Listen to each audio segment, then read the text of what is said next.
కోరుతున్నాం. సర్వమంగళ మాంగళ్యే శివే సర్వార్థ సాధికే శరణ్యే త్రయంబకే దేవి నారాయణీ నమోస్తుతే. కోటి దీపోత్సవ వేదిక మీద మరింత స్వర్ణ సొగులు ఈదుతోంది స్వర్ణ మహాలక్ష్మి అమ్మవారు. అమ్మవారికి అష్టోత్తర శతనామావళి ప్రారంభించవలసిందిగా కోరుతున్నాం. ఓం నమో నారాయణి. అందరూ మీ యొక్క గోత్రాన్ని మనసులో చెప్పుకోండి. గోత్రోద్భవస్య, అందరూ మీ పేరుని చెప్పుకోండి. నామధేయస్య, అందరూ చెప్పుకోండి. అస్మాకం సహ కుటుంబానాం క్షేమ స్థైర్య ధైర్య వీర్య విజయ అభయ ఆయుః ఆనంద ఆరోగ్య ఐశ్వర్యాణం అభివృద్ధ్యర్థం ధర్మ అర్థ కామ్య మోక్ష చతుర్విధ పుణ్యఫల పురుషార్థ సిద్ధ్యర్థం స్వర్ణలక్ష్మి అంబికాయాః పరిపూర్ణ అనుగ్రహ కటాక్ష సిద్ధ్యర్థం స్వర్ణలక్ష్మి అష్టోత్తర శతనామ పూజాంచ కరిష్యే. ఆదౌ నిర్విఘ్నేన పరిసమాప్త్యర్థం మహాగణపతి ప్రార్థనాంచ కరిష్యే. ఓం గణానాం త్వా గణపతిగం హవామహే కవిం కవీనాముపమశ్రవస్తమం.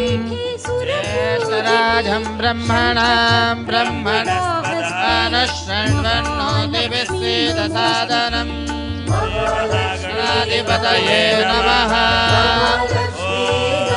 సిద్ధలక్ష్మీ మోక్షలక్ష్మీ జయలక్ష్మీ సరస్వతి శ్రీలక్ష్మీ వరలక్ష్మీ ప్రసన్నా మమ సర్వదా. ఓం శ్రీం అభయలక్ష్మీ నమః. ఓం శ్రీం అలంకారలక్ష్మీ నమః.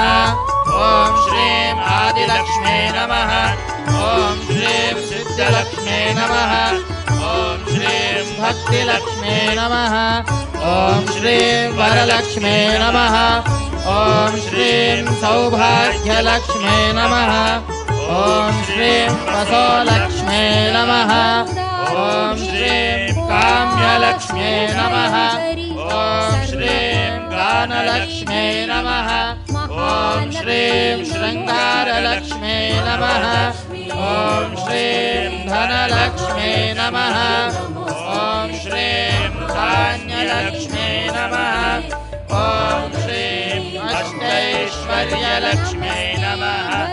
ఓం శ్రీం గృహలక్ష్మీ నమః. ఓం శ్రీం కారుణ్యలక్ష్మీ నమః. ఓం శ్రీం రాజ్యలక్ష్మీ నమః. ఓం శ్రీం సామ్రాజ్యలక్ష్మీ నమః. ఓం శ్రీం శాంతలక్ష్మీ నమః. ఓం శ్రీం కాంతిలక్ష్మీ నమః. ఓం శ్రీం సౌందర్యలక్ష్మీ నమః. ఓం శ్రీం ఆత్మానందలక్ష్మీ నమః. ఓం శ్రీం సత్యలక్ష్మీ నమః. ఓం శ్రీం దయాలక్ష్మీ నమః. ఓం శ్రీం సౌఖ్యలక్ష్మీ నమః. ఓం శ్రీం గతలక్ష్మీ నమః. ఓం శ్రీం గజలక్ష్మీ నమః. ఓం శ్రీం రాజలక్ష్మ్యై నమః. ఓం శ్రీం తేజోలక్ష్మ్యై నమః. ఓం శ్రీం ఆకర్షలక్ష్మీ నమః. ఓం శ్రీం సత్వలక్ష్మీ నమః. ఓం శ్రీం తత్వలక్ష్మీ నమః. ఓం శ్రీం విద్యాలక్ష్మీ నమః. ఓం శ్రీం జ్ఞానలక్ష్మీ నమః. ఓం శ్రీం వీర్యలక్ష్మ్యై నమః. ఓం శ్రీం ధైర్యలక్ష్మీ నమః. ఓం శ్రీం ఔషధలక్ష్మీ నమః. ఓం శ్రీం సిద్ధిలక్ష్మీ నమః. ఓం శ్రీం రిద్ధిలక్ష్మీ నమః. ॐ श्रीं विश्वलक्ष्म्यै नमः ॐ श्रीं कल्याणलक्ष्म्यै नमः ॐ श्रीं कीर्तिलक्ष्म्यै नमः ॐ श्रीं मूर्तिलक्ष्म्यै नमः ॐ श्रीं वक्षस्थललक्ष्म्यै नमः ॐ श्रीं आनन्दलक्ष्म्यै नमः ॐ श्रीं जपलक्ष्म्यै नमः ॐ श्रीं तपोलक्ष्म्यै नमः ॐ श्रीं दानलक्ष्म्यै नमः ॐ श्रीं वैराग्यलक्ष्म्यै नमः ॐ श्रीं मन्त्रलक्ष्म्यै नमः ॐ श्रीं तन्त्रलक्ष्म्यै नमः ॐ श्रीं यन्त्रलक्ष्म्यै नमः ॐ श्रीं गुरुकृपालक्ष्म्यै नमः ॐ श्रीं शुभलक्ष्म्यै नमः ॐ श्रीं प्राप्तिलक्ष्म्यै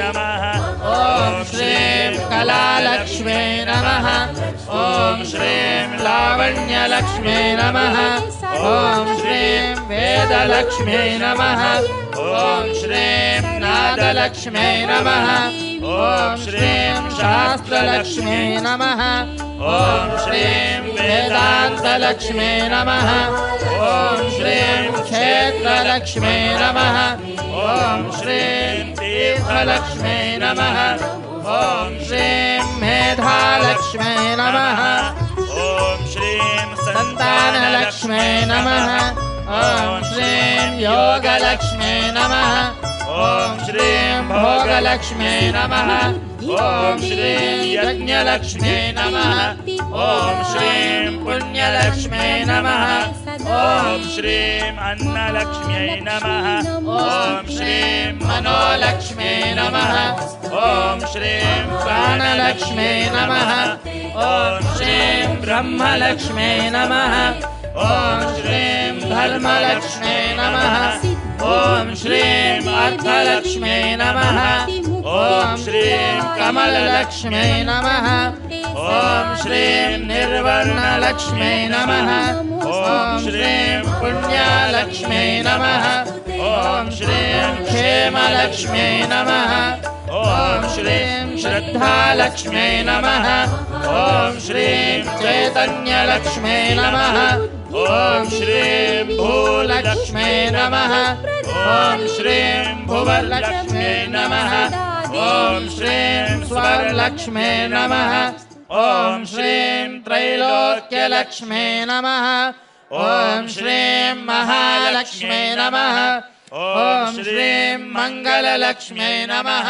ॐ श्रीं सत्यलोकलक्ष्म्यै नमः ॐ श्रीं भाग्यलक्ष्म्यै नमः ॐ श्रीं वृद्धिलक्ष्म्यै नमः ॐ श्रीं वीरलक्ष्म्यै नमः ॐ श्रीं वैकुण्ठलक्ष्म्यै नमः ॐ श्रीं नित्यलक्ष्म्यै नमः ॐ श्रीं ज्योतिलक्ष्म्यै नमः ॐ श्रीं वंशलक्ष्म्यै नमः ॐ श्रीं कैलासलक्ष्म्यै नमः ॐ श्रीं प्रकृतिलक्ष्म्यै नमः ॐ श्रीं श्रीलक्ष्म्यै नमः ॐ श्रीं स्वस्तिलक्ष्म्यै नमः ॐ श्रीं कोलाहललक्ष्म्यै नमः ॐ श्रीं शक्तिलक्ष्म्यै नमः ॐ श्रीं भुक्तिलक्ष्म्यै नमः ॐ श्रीं मुक्तिलक्ष्म्यै नमः ॐ श्रीं त्रिपुरलक्ष्म्यै नमः ॐ श्रीं श्रीचक्रलक्ष्म्यै नमः ॐ श्रीं श्रीपुरलक्ष्म्यै नमः ॐ श्रीं ब्रह्मानन्दलक्ष्म्यै नमः ॐ श्रीं गोपुरलक्ष्म्यै नमः ॐ श्रीं पुरस्वर्णमहालक्ष्म्यै नमः भगवते महालक्ष्म्यै नमः स्वर्णलक्ष्म्याञ्च दिव्यपरिमलपत्रपुष्पाणि समर्पयामि ॐ वनस्पतिरसोद्भूतं गन्धाढ्योधूपमुत्तमः आग्रेयः सर्वदेवानां धूपोऽयं प्रतिगृह्यता धूपमाग्रापयामि ॐ चन्द्रमा मनसो जातः चक्षुः सूर्यो अजायत मुखादिन्द्रश्चाग्निश्च प्राणाद्वायुरजायत प्रत्यक्षं साध्य दीपं दर्शयामि दीपानन्तरम् आचमनीयं समर्पयामि स्वर्णलक्ष्म्यै नमः बोलो स्वर्णलक्ष्मी माता की స్వర్ణలక్ష్మి మాతా తెలుగువారి రెండో అయోధ్యగా ఖ్యాతిగాంచిన ఏకశిలా నగరమైన ఒంటిమిట్ట క్షేత్రం నుంచి శ్రీ కోదండరామస్వామి వారు తరలి వస్తున్నారు. ఒక్కసారి జయ జయ ధ్వానాల మధ్య, మీ కరతాళ ధ్వనుల మధ్య వారిని స్వామి వారిని వేదికపైకి ఆహ్వానిద్దాం. గట్టిగా ఒక్కసారి నమో నారాయణి.